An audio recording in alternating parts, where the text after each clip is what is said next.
Bonjour, je suis Daniel Cussac, je suis professeur de physiologie et de pathologie humaine à la faculté de pharmacie. Et au cours de 3 vidéos qui suivent, nous allons voir ensemble comment on peut schématiquement positionner un certain nombre d'éléments constitutifs du tissu nerveux, voir quelques particularités de son organisation, afin de poser les bases qui permettront ultérieurement de voir la physiologie de ce système nerveux. Alors, le tissu nerveux, en fait, de manière générale, par rapport aux autres tissus de l'organisme, c'est le tissu qui correspond au centre de régulation, on pourrait dire, des autres tissus, c'est-à-dire qu'il est supérieur, mais simplement c'est lui qui va faire le lien dans le fonctionnement des autres, et ce sera aussi le support de la communication de l'organisme. On va pouvoir séparer ce tissu nerveux en deux parties.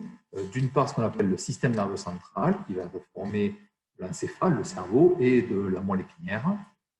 Et on aura ensuite le système nerveux périphérique qui, lui, sera composé des nerfs spinaux, des nerfs crâniens, en fonction simplement de l'origine de ces nerfs, et de structures qu'on va retrouver donc en lien avec ces nerfs, que sont les ganglions. De point de vue fonctionnel, on peut identifier deux grands types de voies, on peut dire, dans ce système nerveux. D'une part, ce qu'on appelle la voie sensitive ou la voie afférente. Dans ce cas-là, on va avoir tout un tas de fibres qui vont avoir comme point commun d'amener des informations électriques, ce qu'on appelle des influx nerveux, de la périphérie vers le central. Donc, on va avoir des informations qui vont pouvoir être remontées vers le système nerveux central. Ça pourra se faire par des fibres nerveuses sensorielles, par exemple des fibres qui vont être connectées à des récepteurs sensoriels. On peut avoir des fibres qui vont amener des informations en provenance de la peau, par exemple, somatique, le toucher, les organes des sens. Mais elles peuvent aussi venir des muscles et rendre compte finalement de l'état d'étirement ou de contraction de muscles, ou encore provenir des articulations. On aura aussi des informations qui pourront venir d'une structure plus profonde, avec des afférences qui viendront par exemple des viscères, qui renseigneront le système nerveux sur ce qui est en train de se passer au niveau du tube digestif par exemple. De l'autre côté, on aura, ou dans l'autre sens, des voies motrices ou efférentes. Dans ce cas-là, eh bien, les influx nerveux, les informations vont partir du central vers la périphérie, vers des organes effecteurs. Ces organes effecteurs pourront être aussi bien des muscles que, par exemple, des glandes ou au niveau de tissus épithéliaux.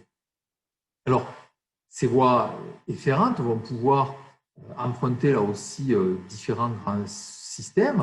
On va retrouver ce qu'on appelle le système nerveux somatique, qui est le système nerveux dans lequel on peut agir avec la volonté, c'est-à-dire qu'on va par exemple aller contrôler nos muscles squelettiques, vouloir attraper un objet. Et on aura ce qu'on appelle le système nerveux autonome, qui, comme son nom l'indique, va être totalement indépendant de notre volonté et va réguler l'ensemble des activités des tissus de l'organisme, ceci se faisant par l'intermédiaire de deux bras armés, je dirais, le système nerveux sympathique et le système nerveux parasympathique. Ces deux systèmes étant très schématiquement, on va dire, orthogonaux, antagonistes au niveau de l'organisme. En général, quand un dit blanc, l'autre dit noir. Ce n'est pas toujours exactement le cas. Dans certains cas, ils peuvent aller dans le même sens avec quelques subtilités. Mais globalement, on a cet antagonisme entre les deux. Et ce système nerveux autonome va réguler l'activité des muscles lisses, par exemple, qu'on va retrouver dans tout un tas de structures, de diverses glandes, ou encore du muscle cardiaque. Le troisième système nerveux qu'on va quand même évoqué, c'est le système nerveux entérique. C'est souvent un petit peu, je dirais, le parent pauvre des systèmes nerveux. Il est souvent moins bien décrit, moins bien connu sans doute. Ça a quand même changé depuis une quinzaine, vingtaine d'années. Et ce système nerveux entérique, c'est le système nerveux qui est en fait dédié au contrôle de l'ensemble du tube digestif. C'est un système nerveux qui est très important parce qu'il pilote aussi bien les phénomènes de contraction, donc liés à ce qu'on appelle le péristaltisme, la motilité intestinale au cours de la digestion, mais de même que l'ensemble des sécrétions. Et pour illustrer le fait qu'il est important, on a quasiment autant de neurones dans le système nerveux entérique que dans la moelle épinière. Or, si on demande à une personne est-ce que la moelle épinière est importante, en général, classiquement, c'est oui. Donc, on peut se dire raisonnablement que si l'évolution a fait que l'on a mis autant de neurones dans ce système nerveux que dans la moelle épinière, c'est que vraisemblablement, son rôle est important. Alors, deux mots sur l'origine de ce tissu nerveux. Le tissu nerveux, en fait, il est formé de cellules qui prennent naissance au niveau de ce qu'on appelle la plaque neurale. Cette plaque neurale va se recourber pour former le tube neural, à peu près vers le 23e jour de développement. Et au niveau de ce tube neural, la partie centrale du tube va donner la cavité centrale du système nerveux central, et les bords de ce tube, les crêtes neurales, formeront ce qu'on appelle le système nerveux périphérique. On va ensuite observer vers la 4e semaine de développement un début de différenciation, de maturation, de spécialisation des différents segments de ce tube neural, avec la partie intérieure qui va se différencier, se spécialiser pour donner le prosencéphale, le mésencéphale et le rhombencéphale, et la partie postérieure, elle, donnera la future moelle épinière. On va ensuite avoir une continuité de ce phénomène de développement à la 6e semaine post-développement, où à ce moment-là, on pourra identifier des structures qu'on retrouvera à la naissance et chez l'adulte, qui seront l'encéphale, en gros le cerveau, le diencéphale en suivant, où on va retrouver des structures comme le thalamus, l'hypothalamus. On aura ensuite le mésencéphale, qui regroupe le tronc cérébral, par exemple, et ensuite on trouvera des structures comme le cervelet, deuxième petit cerveau, on pourrait dire, la protubérance annulaire, le bulbe rachidien, et en descendant, on arrive donc à la moelle épinière. On retrouve ce que je vais nous expliquer à travers ce schéma de l'évolution, avec ce tube neural qui se spécialise avec les différentes parties, qu'on retrouvera donc à la naissance. Et on peut noter qu'au niveau de la cavité interne de la lumière de ce tube neural, eh bien, on aura donc un élargissement de cette cavité centrale qui va donner ce qu'on appelle les ventricules cérébraux, avec deux ventricules qui sont des ventricules latéraux, le ventricule 1 et le ventricule 2, et ensuite en continuité, deux ventricules inférieurs, le ventricule 3 et le ventricule 4, qui vont eux-mêmes se poursuivre, donc ces cavités, par le canal central que l'on va retrouver au milieu de la moelle épinière.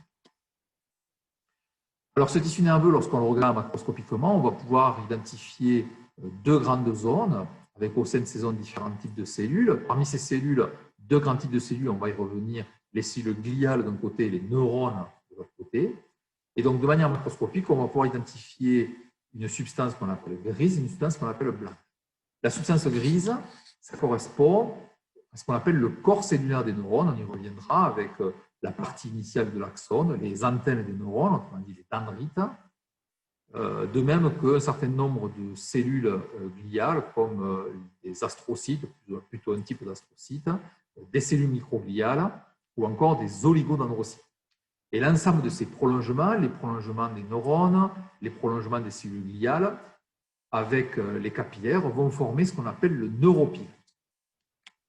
Et donc, cette structure, cet enchevêtrement de prolongements les uns avec les autres qui forment une structure fonctionnelle.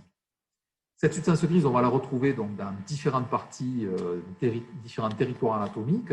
Au niveau cérébral, on va le retrouver donc dans le cortex cérébral, autrement dit à la périphérie ici du cerveau. On va le retrouver au niveau du cortex cérébelleux, c'est-à-dire du cervelet, et on va le retrouver de manière plus interne au niveau de ce qu'on appelle les noyaux gris centraux, comme vous voyez là. À l'étage inférieur, au niveau de la moelle, on le retrouvera dans une partie plus centrale, au niveau de ce qu'on appelle les cornes de la moelle épinière. Vous le retrouvez aussi sur ce schéma. On va ensuite avoir en complément ce qu'on appelle la substance blanche, qui correspond en fait aux axones, le prolongement des neurones associés à certaines cellules gliales qui seront présentes dans cette moelle et dont on va reparler. Vous retrouvez la substance blanche dans l'encéphale à ce niveau-là, de même que dans la moelle épinière, plus en périphérie, avec ici des images en microscopie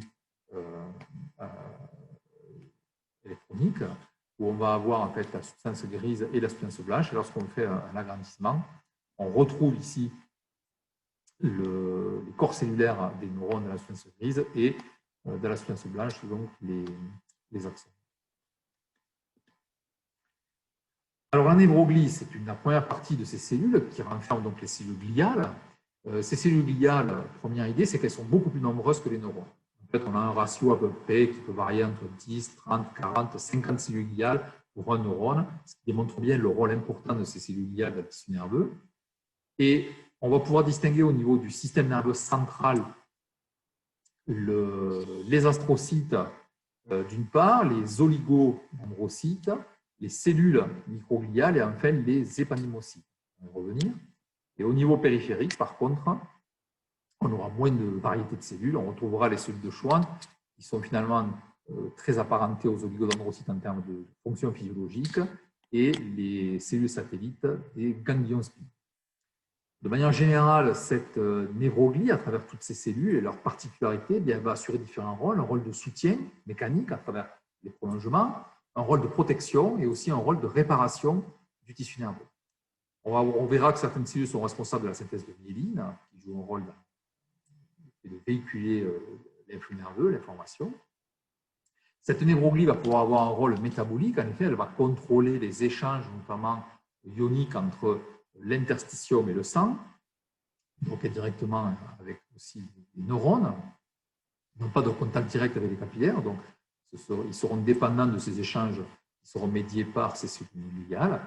Et enfin, on aura un rôle donc dans le métabolisme synaptique. En effet, là aussi on en reparlera, certains prolongements sont localisés au niveau des synapses, qui sont les points d'échange entre les neurones et un autre neurone ou une cellule cible.